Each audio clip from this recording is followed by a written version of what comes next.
Hey guys, Lord Naren White here, the Holy Ghost, the one true God. Back with you with the next video in my series reading Frankenstein by Mary Shelley. Without further ado, returning to Frankenstein as read by Lord Naren White. We resided principally in the latter, and the lives of my parents were passed in considerable seclusion. It was my temper to avoid a crowd and to attach myself fervently to a few. I was indifferent, therefore, to my school fellows in general, but I united myself in the bonds of the closest friendship to one among them.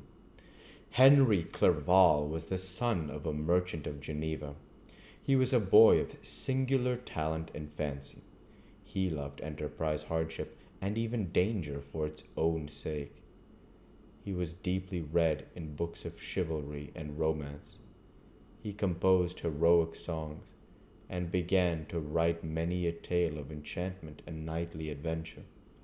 He tried to make us act plays and to enter into masquerades, in which the characters were drawn from the heroes of Roncesvalles, of the Round Table of King Arthur, and the chivalrous train who shed their blood to redeem the Holy Sepulchre from the hands of the infidels.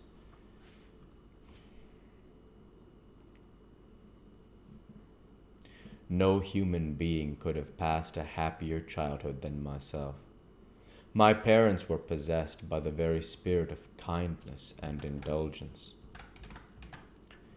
We felt that they were not the tyrants to rule our lot according to their caprice, but the agents and creators of all the many delights which we enjoyed. When I mingled with other families, I distinctly discerned how peculiarly fortunate my lot was, and gratitude assisted the development of filial love. My temper was sometimes violent, and my passions vehement, but by some law in my temperature they were turned, not towards childish pursuits, but to an eager desire to learn, and not to learn all things indiscriminately. I confess that neither the structures of languages, nor the code of governments, nor the politics of various states possessed attractions for me. It was the secrets of heaven and earth that I desired to learn, and whether it was the outward substance of things or the inner spirit of nature and the mysterious soul of man that occupied me. Still, my inquiries were directed to the metaphysical, or in its highest sense, the physical secrets of the world. Meanwhile, Clerval occupied himself, so to speak, with the moral relations of things, the busy stage of life, the virtues of heroes, and the actions of men were his theme, and his hope and his dream was to become one among those whose names are recorded in story as the gallant and adventurous benefactors of our species. The saintly soul of Elizabeth shone like a shrine dedicated lamp in our peaceful home. Her sympathy was ours. Her smile, her soft voice, the sweet glance of her celestial eyes were ever there to bless and animate us. She was the living spirit of love to soften and attract. I might have become sullen in my study, through the ardor of my nature, but that she was there to subdue me to a semblance of her own gentleness. And Clerval, could aught ill entrench on the noble spirit of Clerval? Yet he might not have been so perfectly humane, so thoughtful in his generosity, so full of kindness and tenderness amidst his passion for adventurous exploit, had she not unfolded to him the real loveliness of beneficence, and made the doing good the end and aim of his soaring ambition.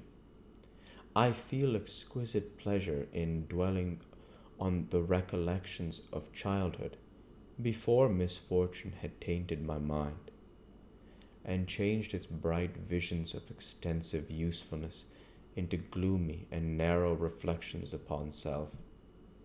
Besides, in drawing the picture of my early days, I also record those events which led, by insensible steps, to my after tale of misery.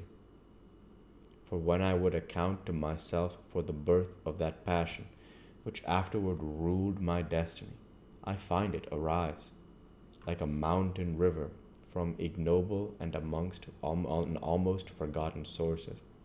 But, swelling as it proceeded, it became the torrent which, in its course, has swept away all my hopes and joys.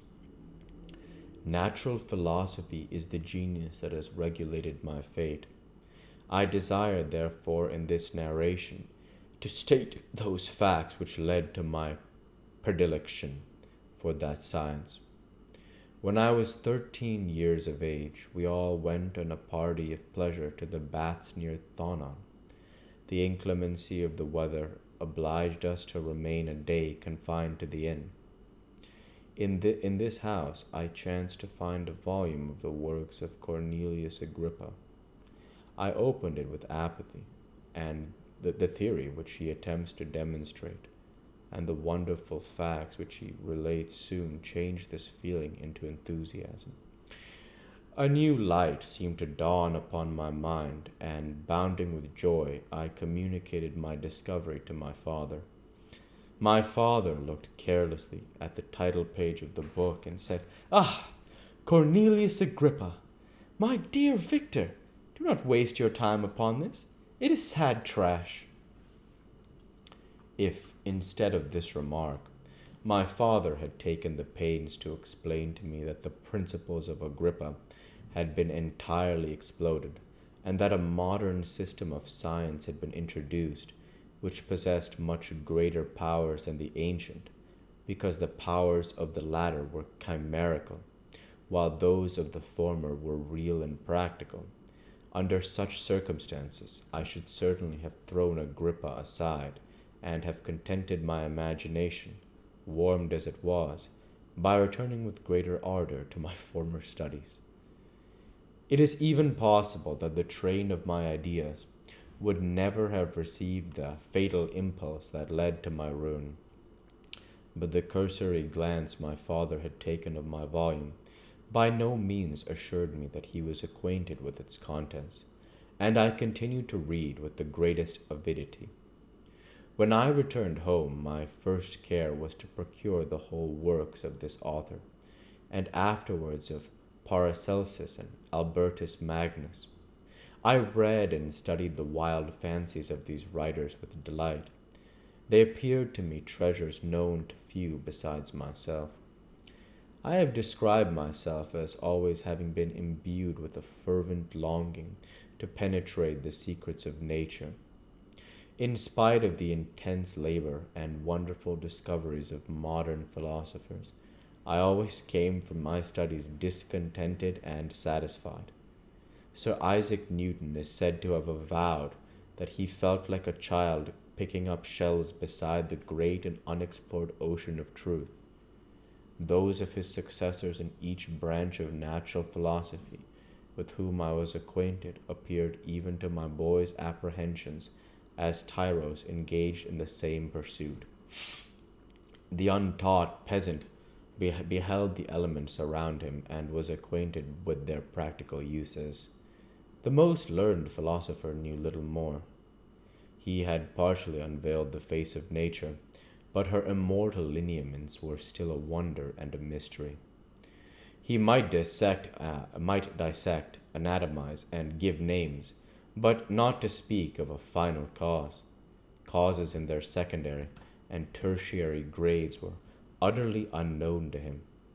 I had gazed upon the fortifications and impediments that seemed to keep human beings from entering the citadel of nature, and rashly and ignorantly I had repined. We'll go ahead and stop there for this week. As usual, I want to say thank you for watching, and I hope you enjoyed. Please like, comment, and subscribe, as it greatly helps the channel. Light be with you all. Take care, and thanks again.